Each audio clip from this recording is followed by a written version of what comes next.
have a memory where my really good friend, we go to the Sequoias every year, and they're actually there right now. Really? We just couldn't obviously make it this year, but every year we go to the Sequoias and to the sunset in the woods of the Sequoias. My friend one year sang this song a cappella while the sun was setting, and we were all just meditating on the sunshine. It was beautiful. But it's like an old, I think, Scottish song. Is that how you found out about the song, or you knew about it and your friend just... I think that's how I found out about it. That's cool. Yeah, because it's just a good song. And then I heard this version, I was like, oh wow, this is a good choir version. That's interesting. It's beautiful. I miss high school choir. That's where my music journey started. Oh yeah? I took an easy A class because I just wanted the A, and then my professor said, you might want to take this seriously. Yeah. I was like, oh, someone believed in me. I wanted to do choir, but we had to pick between band, choir, or orchestra. We couldn't do all or both. And I was doing band for a long time, and I was like, I don't want to give that up. So. Is that how you got into music? Mostly. I got into music just because I started writing songs at a young age. How old? 5? 5, 6, yeah. But then just recorder at school. I got super. Did you do the karate recorder, like the white belt, yellow belt? I didn't do that, but I tore through the method book in like a day, and I just loved the recorder. And then my mom was like, "You want to like play a real instrument?" So I kept on playing this recorder. And this isn't what I have to stop at? I can do more. And I'm like, what? And she's like, yeah. So I ended up playing the saxophone just because that was what was available. That's cool. And I just played in the school band and then high school marching band. But all throughout that time, I also wrote songs and played guitar. Yeah. When you look back over your music career, what things stick out for you? What do you start to dwell on after a long day, or what things come to mind first when you think over your career? When I think over my music career? Yeah. What things come to mind? Mm-hmm. I feel like that's a super loaded question. That is. But in a good way. I mean, no, that's loaded questions are good questions, but because there is a lot of hardship that has come from my music career, but also I feel like everything in my life was through that lens of playing music or pursuing music or playing, performing music or writing music. Yeah.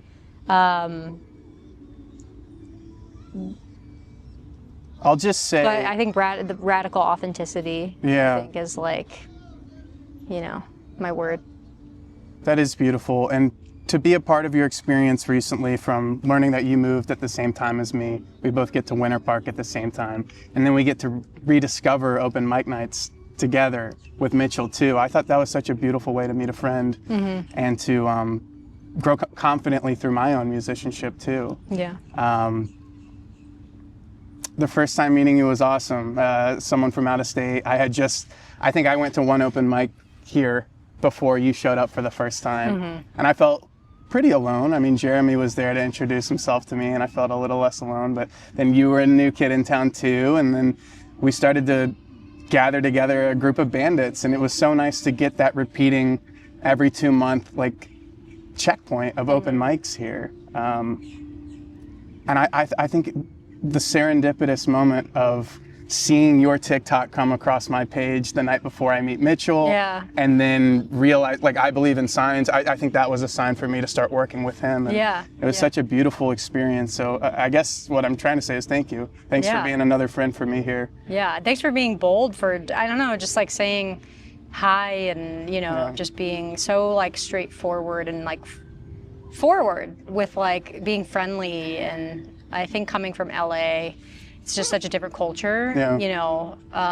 I can see it's a lot for some specific people, and I remember introducing myself to you the first time. You're just like, whoa. No, I thought it was great. I thought it was really great. I think, fresh from LA, I think there are so many people that do approach you with weird intentions, bad intentions, and I knew you weren't one of those people.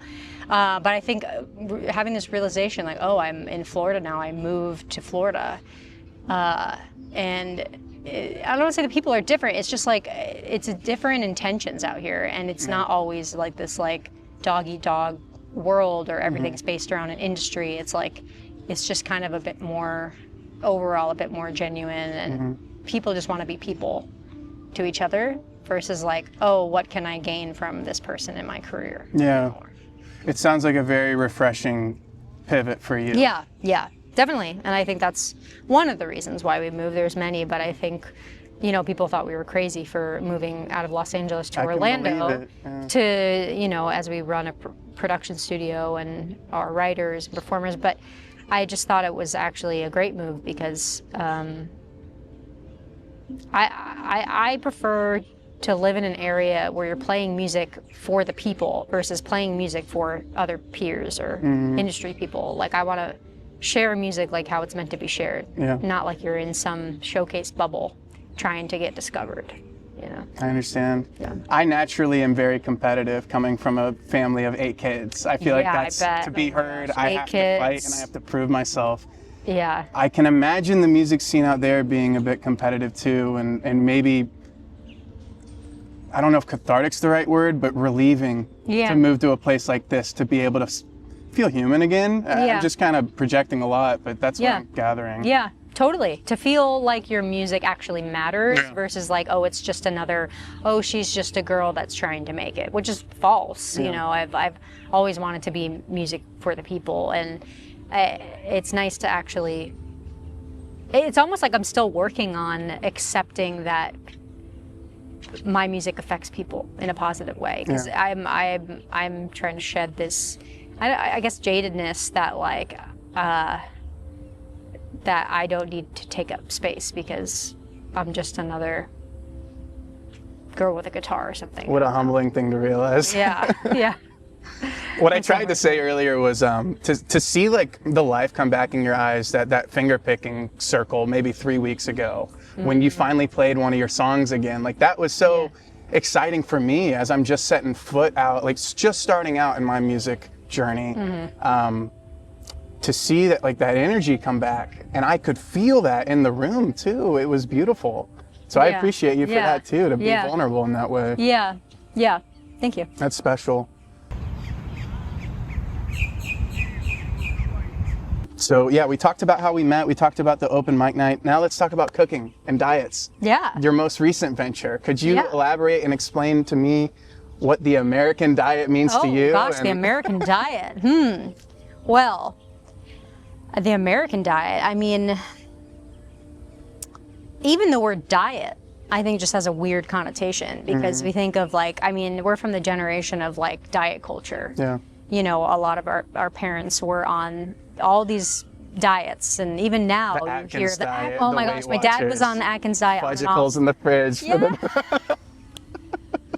Fudgicles. Specific. Yes. Crazy. And pork rinds. I didn't know. No. I don't know, my dad, I don't know, it's weird, but anyway. So to me, I'm super, I've always been interested, or I've been very interested in health and wellness for the past, I would say, 3 or 4 years. Because I grew up thinking I was very healthy, but you know, there was a lot of practices, health practices, that I wasn't taught as a young woman or as just like a young human. And I think as we start to get older and into careers or things like that, we start to forfeit a healthy lifestyle. And so much can be damaged in our body by food, and especially a lack of food, I would even say. Like, obviously there's the typical like junk foods, but I would actually say like my warning to people out there, especially the younger generation, especially the young women, is the lack of food that they're eating. Whether it's they're girl bossing and they forget to eat, or oh ha, I just forgot to eat lunch because I'm so busy. Yeah, it's like, oh, they're almost glorifying. It's like, oh, they're so busy so they forget to eat, or like they're, you know, trying to lose weight. But that actually destroys your metabolic systems, and it destroys hormones. And then it affects your gut health, and it affects your mental health. And everything's just like a cascade of issues from there. So I'm really passionate about like addressing things at the root causes through food, through diet, through blood sugar stabilization.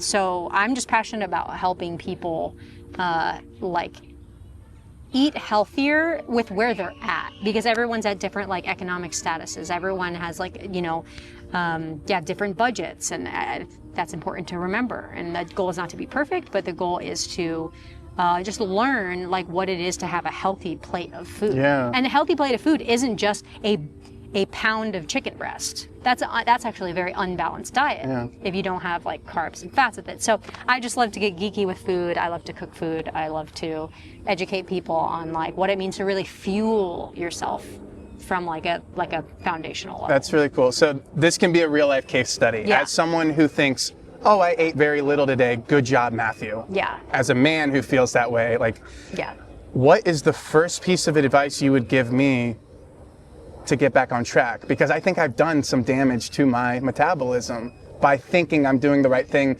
burning 800 calories on an elliptical and then having a Cliff Bar. Yeah. What's the first thing you would say to me? I mean, the first thing I would just say, generally speaking, men and women are different. Yeah. So my advice for men is different than women. I primarily work with women because there's the hormone systems are a bit different, but there is a general sense of like what foundational nutrition actually is. And you're totally hitting the nail on the head with it's just like health is not necessarily about burning 800 calories on an elliptical and eating a Cliff Bar after. First of all, there's a lot of other healthy options of things other than a Cliff Bar. Yeah. But that being said, like if that's the only thing you got and you're shaking because your blood sugar's stable, eat that Cliff Bar, right? But anyway, my main goal, or my main piece of advice for people is eat breakfast. If anything, have like a decent breakfast, a big lunch, and a small dinner. I don't even want necessarily always 3 square meals a day, especially for men. Men can get away with a little bit of the fasting in the morning if they're healthy. That actually can be a good thing for men. But women, it's actually, the science is a bit different with it has to be aligned with their menstrual cycle. But we're talking about you. Sure. And I would say, practice eating a really good balanced breakfast and see how you feel from there. Okay. Because your body is affected a lot by the hormone cortisol. And when you wake up and you kind of starve yourself and then maybe work out a bunch, your body's signaling, oh, I'm unsafe. So I need to preserve the fat that I have on my body. Oh, so wow. if your body doesn't feel safe, it actually keeps the fat that it has. So when people are trying to not eat because they want to lose weight, it literally doesn't work. You're actually more bloated and you pack more weight on your belly because that's where your body's like, okay, I'm keeping you safe, love. I'm keeping you safe because you're in danger.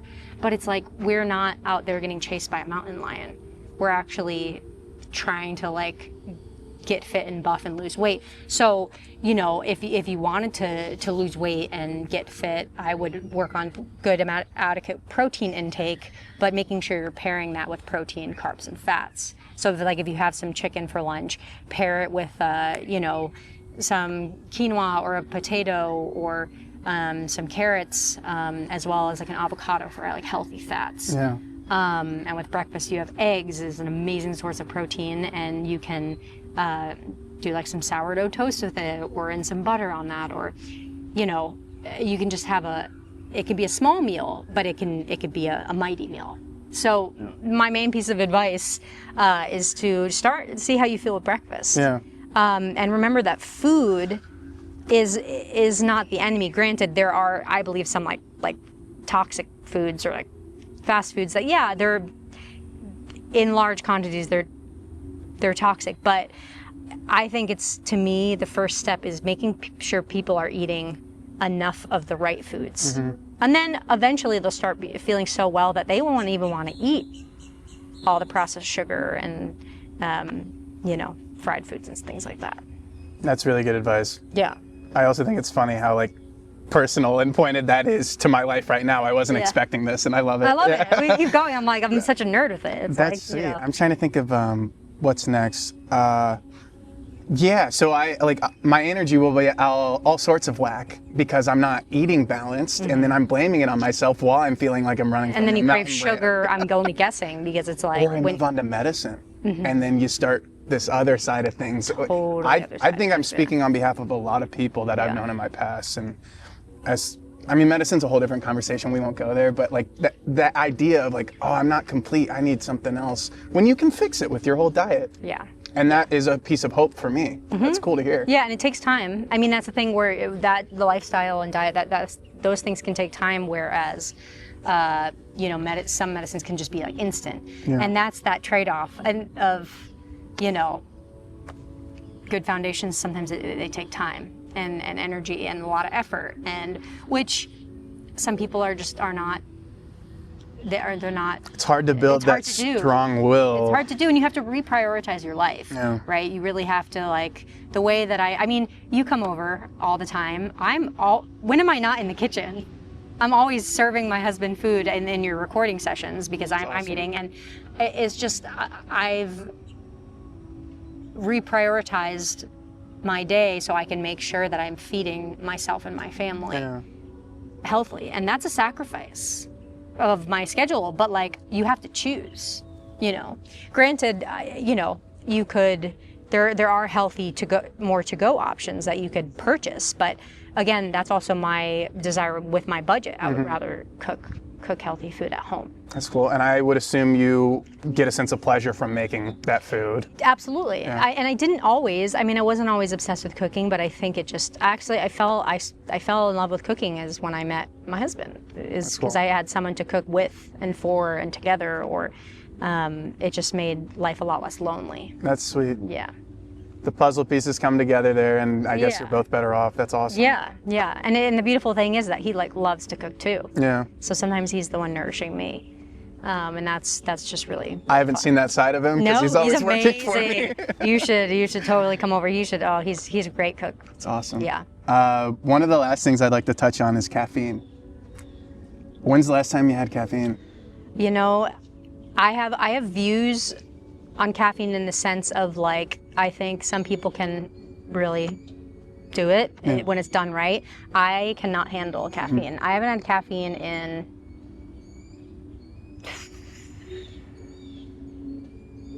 3 years maybe. Wow. And even before that, it was just like green tea, but I still couldn't even personally, this is me. I couldn't handle that, or it was starting to override my natural signals of I need a nap. But I was like, my brain said, I just want to be productive, but I'm tired. So I would drink even just green tea, wouldn't make me jittery, but it would override my true needs of actually needing a nap. So yeah, I gave that up. That actually was a word from God. I heard from God, give up green tea. That's and beautiful. green tea is healthy for you. Take the leap of faith, finally get off of it. Green tea is actually very, very, very healthy for you. I do recommend it for people. I gave up coffee because that was just bad for me, but I loved green tea. It made me feel great, but I just spiritually, I was like, I have to really tune in to what I truly need in terms of rest. And I wasn't resting. I was in the state of just productivity, and that's where I got my worth from, is productivity. So when I cut out caffeine and I started to feel tired, I got bad feelings about myself. But I allowed myself to just take a nap because I had the luxury of working from home, just being able to do that. That's amazing. And yeah, so I haven't had caffeine in, like, I don't know, 3-ish years, 4 years. Been 7 days for me, maybe 10 days. And as you have prophesied, the naps are coming out. Yeah. And it's just this new version of self-love that's pretty challenging to adapt because of, you know, I came from a job at a Fortune 500 company where I'm leading a factory or a warehouse to be at this place now where it's like kind of a hippie, but very different lifestyle. It's so rewarding, and you mentioned God. I feel much closer to that than I ever have, and a sense of happiness and satisfaction with what I'm doing throughout my day is coming on. So it's one of the hardest things I've ever done because it's so easy to reach for Starbucks or these different things. And, it is. And go back to the productive train. The fixation of like, oh, I need this to be whole, and then also I need to be productive to be whole. But yeah, I found most of the time when I was reaching for like a Starbucks, or I either just wanted to like spend my money or like fill some type of like hole. It was like some habit. So I totally understand. I rewired. I started making like my little elixirs and drinks at home, and now I make my own like electrolyte powders, and like, so if I want like a drink, maybe it's because I'm actually craving electrolytes, you know, or like coconut water. You know, like that has an amazing source of potassium. Yeah. And you could start to use your intuition with what you need. I didn't realize that my potassium was a bit low, and a few days ago I touched coconut water, and I went, whoa, and I just chugged the whole thing, and I was like, my body knew what it wanted. I do feel my intuition growing as I'm becoming more in tune with that. Yeah. Intuition. Yeah. Health intuition, Yeah. whatever you'd call that. Yeah, I mean, I was telling this story actually on my nutrition Instagram this morning. Like last night, I was like, I need grapefruit. Like I was like manic. I was like, I need grapefruit. And I cut up in this grapefruit, and I was having this like spiritual experience with this grapefruit. And when I tell you, like, it was a spiritual experience. I was like eating it with some coconut yogurt and these like chocolate chips and maple syrup. It was so amazing. And I've been craving grapefruit lately. And then I've also been craving white beans. I've been like just shoveling white beans down my throat, just like obsessed with them.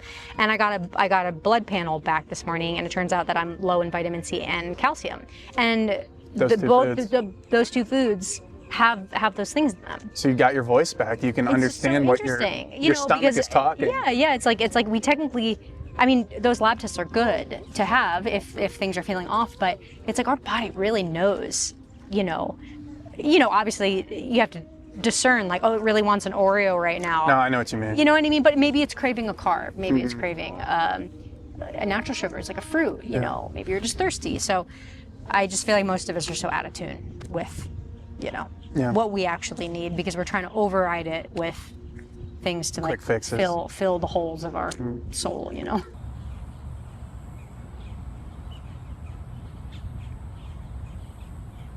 Will you please speak from the heart and talk to either me or the camera and say something to inspire someone to get them on their journey, either with health or music, just to get them out of a rut? Speak from the heart, whatever you want to say to end this. It puts you on the spot, but I know you got a lot of things to say. Yeah, I think that's the issue. I would say slow down. My main piece of advice is to slow down, allow yourself to rest, and then go from there. Because when you can come from a place of stillness and overindulgence or non-striving, that's where you can begin to hear like the whispers of your body or your soul. So whether that's music or art or like nutrition, just start from a place of calm, even if it's just setting a timer for 5 minutes and meditating, feeling sensations in your body, or maybe it's taking a nap when you feel like you should be productive. Maybe it's saying no to an outing with friends so you can go to bed early. Just coming from a place of rest first, always. Thank you so much. Yeah. That was such a good time. Thank you. Yeah.